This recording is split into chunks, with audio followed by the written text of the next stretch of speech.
다양한 교회 달력 제작을 시작으로 국내 기독교 문화를 선도해온 진흥문화 박경진 회장이 40여 년 동안 수집한 성화 전시회를 열고 있습니다. 네, 전시된 작품의 수가 무려 500여 점이라는데요. 박경진 회장을 스튜디오에 모셨습니다. 네, 회장님 안녕하십니까? 네, 안녕하세요. 안녕하십니까? 반갑습니다. 네. 반갑습니다.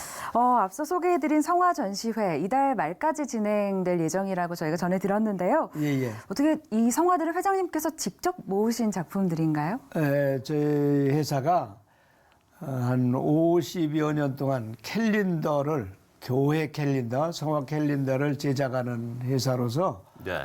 캘린더를 제작하기 위해서는 성화 그림, 서예, 성화, 사진 작품, 성지순례 이런 작품들을 가지고 캘린더를 만듭니다. 네. 그래서 그 캘린더를 만들어서 보급해 온 게 한 4, 50년 되는데 네. 그렇게 하다 보니까 작가들의 작품을 이제 계약을 해서 제가 저작권을 부여받고 제작을 해왔는데 예. 그 작품들을 다 샀기 때문에 계속 쌓아놓은 것이 사실은 500점이 아니라 요즘에 이제 그것을 다 들춰서 꺼내다 보니까 한 1000여 점 되는 거예요. 아, 그래요? 네. 거의 두 배네요. 그래서 두 배네요. 많은 작품이 쌓여 있는데 네. 그것을 다 공개하기는 어렵고 일부만 공개되고 이제 보기를 원하는 분들한테는 계속해서 그걸 보여주고 있는데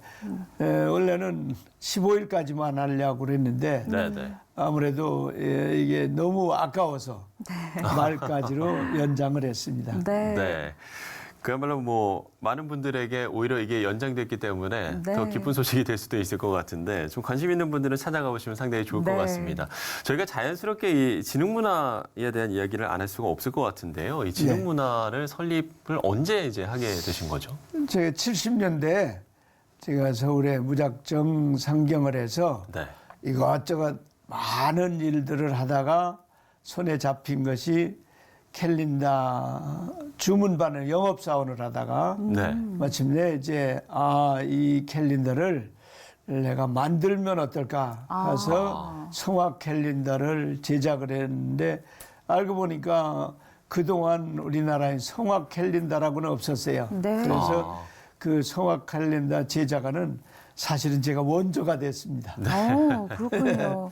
사실은 우리 회장님께서는 기독교 문화 발전에 정말 큰 기여를 하셨다라는 그런 평가를 계속해서 받고 있는데 말씀해 주신 것처럼 그러면 그 전에는 성화 달력이 아예 없었던 거네요. 이 땅에 성화 달력이 없었습니다. 네. 물론 성화 달력뿐 아니라 기독교 문화가 네. 우리나라에는 아주 열악한 무엇을 보고 기독교 문화라고 할까 정도로 네. 열악한 환경이었는데 제가 1983년에 내가 한국 기독교 문화 사업을 하겠다라고 하는 꿈을 가지고 있는데 예. 그러려면 유럽을 봐야 되지 않겠냐. 그래서 제가 83년 3월 달에 유럽을 한 3주 동안 사실은 그때 제가 가난해서 어려운 때인데 빚을 내가지고 3주 동안 유럽을 보면서 정말 어깨가 오싹오싹할 정도로 어떤 데 가서는 정말 참 나도 모르게 눈물이 날 정도로 감동받고 도전받은 그 감각을 가지고 와서 캘린더를 적극적으로 만들기 시작을 했습니다. 네. 그래서 많이 보급할 때는 한 600만 부 이상 1년에 그렇게 보급을 했는데 지금은 좀 많이 줄었습니다. 네. 600만 부면 뭐 거의 모든 크리스천들에게 엄청난 보급이 되지 숫자였죠. 않나라는 생각도 좀 드는데 이제 회사 설립 이후에 펜시 용품이나 기독교 서적 유통 정말 이 사업 분야를 확장을 해서 급속하게 확장이 됐다고 들었는데 기독교 문화 분야를 개척하기까지의 좀 얘기들을 좀 더 구체적으로 해주신다면요. 기독교 문화 제가 이제 유럽을 보면서 유럽은 이렇게 기독교 문화가 찬란한 기독교 문화, 거리를 돌아다니며 보나, 건물을 보나, 건물도 전부 그 기독교 문화가 형상화되어 있고, 네. 거리도 다 그런데, 우리 한국은 언제나 기독교 문화가 토착화 될 수 있을까? 그래서 제 마음 가운데 깊이 간직한 것이 한국 기독교 문화 창달이라고 하는 그 이념이 제 마음속에 뿌리박게 됐고, 그래서 유럽에서 보고 느끼고 수집한 자료를 가지고 와서 그래서 한국에서 이제 화가들한테 그림을 그리고 서예가들한테 글씨를 쓰고 디자이너들한테 디자인을 시키고 화가들한테 그림을 그릴 때도 어느 그림 어떻게 그리라고 하는 건 내 입을 통해서 말하고 작가들의 손을 통해서 그림을 그리고 그래서 성화가 아주 정말 한국인들이 보기에 느낌이 갈 수 있는 그런 성화를 만들어서 그걸 가지고 이제 캘린더만 만드는 것이 아니고 캘린더는 가을철에만 한 시즌이잖아요. 그렇죠. 그래서 평소에는 그 당시 벌써 지금 한 3, 40년 전으로 돌아가면 문구용품 이런 것들이 굉장히 열악했어요. 그래서 노트, 뭐 책받침, 무슨 전도지 이런 그 문구용품, 종이에다 잉크 바르는 인쇄문화 사업에 전적으로 도전을 해서 그래서 한국 기독교 문화 창달에 기여했다는 자부심을 가지고 있습니다. 네, 그러시겠습니다. 자, 그런가 하면 5월 11일, 다가오는 5월 11일이 입양의 날입니다. 우리 회장님께서는 꾸준히 요맘때가 되면은 해외 입양자들을 고국에 초청하는 그런 행사도 이어오고 계시죠? 제가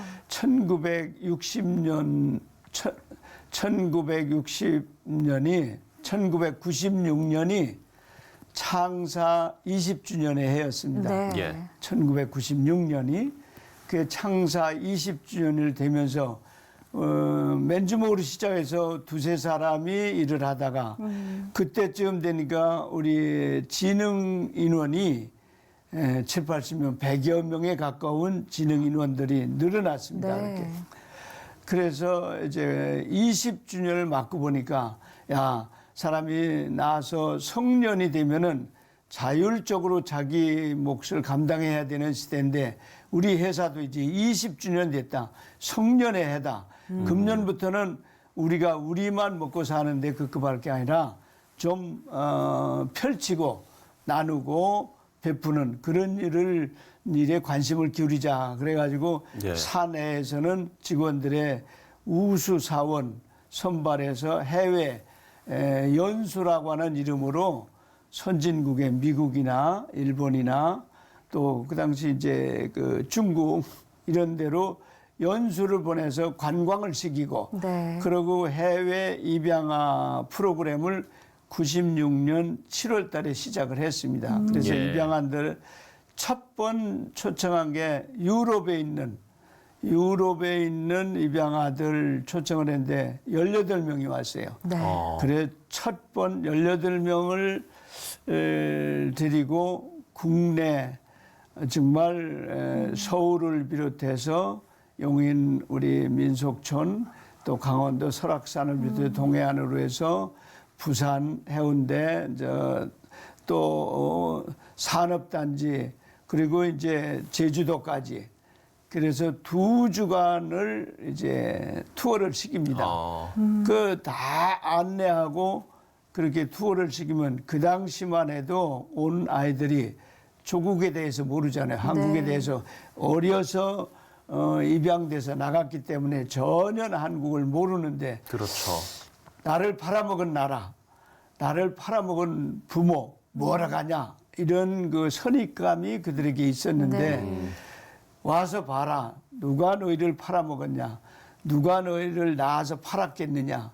너희 부모도 어쩔 수 없이 환경에 따라서 너희들 잘 살으라고 입양을 보낸 거였지 결코 팔아먹은 게 아니다. 뭐 이제 이런 그 애들한테 안내를 하고 전국 투어를 시켜주니까 2주간의 프로그램을 끝나고 이제 마지막 날은 이제 소감 발표하는 2, 3분 이제 한 5분씩 이렇게 소감 발표하는 시간을 주는데 엉엉 울어요. 자기 올 때는 그렇게 전혀 오고 싶지도 않았고 왜 가나 이랬는데 와서 보니까 이 대한민국의 피가 5천년의 우리 대한민국의 5천년의 역사와 문화가 찬란한 문화 그 대한민국의 피가 내 가슴에 흐르고 있다 생각을 하니까 너무 그냥 감동이 돼서 감격해서 울면서 이제 돌아가서 말을 배우고 한국을 배우고 내가 한국인이라고 하는 자부심을 가지고 살겠다라고 하는 그런 결단을 하는 거 보면서 처음에 시작할 때는 내가 이렇게까지 할 생각을 못했어요. 그죠? 몇 번 한 거를 생각을 하고 시작을 했는데 네. 하면 할수록 해가 갈수록 이 일만은 내가 어떤 일이 있어도 해야 되겠다. 네, 그래서 한 게 뿌듯하시겠어요. 23번. 네. 23주년이 그래서 아. 이제 15주년 때 책도 발간해서 걔들한테 주고 네. 20주년 때 또 책을 발간해서 20주년 그러니까 20년 동안에 왔다 간 사람들의 행적을 다 그걸 책을 네. 발간을 해갖고 오는 아이들한테 영어, 한국어 다 넣어서 발간을 하니까 주고 이렇게 해서 그 일만은 내가 언제까지나 해야 되겠다고는 아주 정말 자부심을 가지고 이렇게 하고 네. 있습니다. 정말 뿌듯하신 것 같습니다. 네.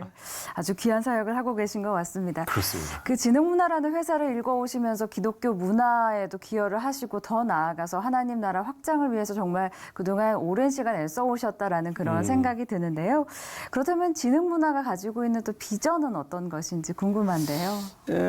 우리 회사는 뭐 이제 처음에는 뭐 나하고 여직원하고 시작을 해서 2, 3명으로 뭐 10명, 20명 이렇게 점점 늘어가서 100여 명으로 늘어났는데 그렇게 늘어나면서 특색이 있다고 하면은 부자 사원, 아들이 근무하고 아버지도 근무하고 부부 사원, 사내에서 또 결혼해 갖고 부부가 이쪽 팀에서 근무하고 저쪽 팀에서 네. 근무하고 형제 사원 그런 그 시스템으로 오랜 동안 그렇게 부자, 뭐 형제, 부부 이런 직원들이 많아서 가족적인 분위기에서 기독교 용품을 비롯해서 캘린더는 이제 주 종목이고 기독교 용품, 펜시 이런 거를 해서 전국 기독교 서점에 보급하는 그런 일을 이렇게 하다가 우리가 제가 이제 제 한갑 때, 그 2010년인데,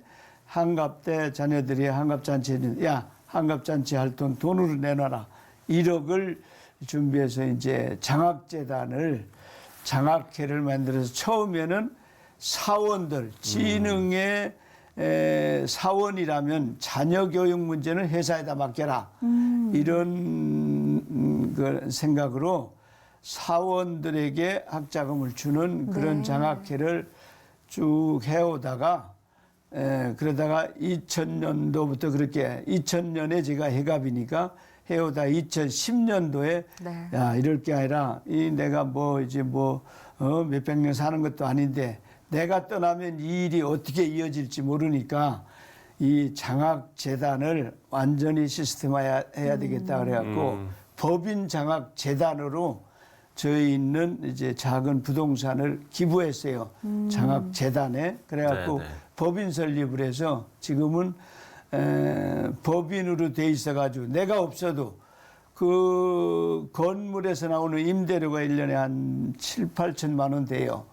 그거를 가지고 장학생을 꾸준히 그래서 우리가 뭐지만 고등학생에게 장학금을 줬는데 뭐 요즘에 이제 점진적으로 고등학생 다 의무 교육이 된다니까 네. 금년부터는 대학생도 했는데 아마 인재 양성이라고 하는 이런 차원에서 계속해서 이제 대학생들을 선발해서 장학금을 주는 그런 시스템으로 이제 점진적으로 바꿔질 것 같습니다. 네. 예, 그렇군요. 이렇게 또 회장님이 꿈꾸시는 비전까지 저희가 들어봤습니다. 네. 그야말로 평생을 읽어오신 기업인데 모쪼록 더욱더 아름답게 쓰임 받을 수 있기를 저희도 좀 기도하도록 네. 하겠습니다. 박경진 진흥문화회장과 이야기 나눠봤습니다. 회장님 오늘 말씀 고맙습니다. 감사합니다. 네.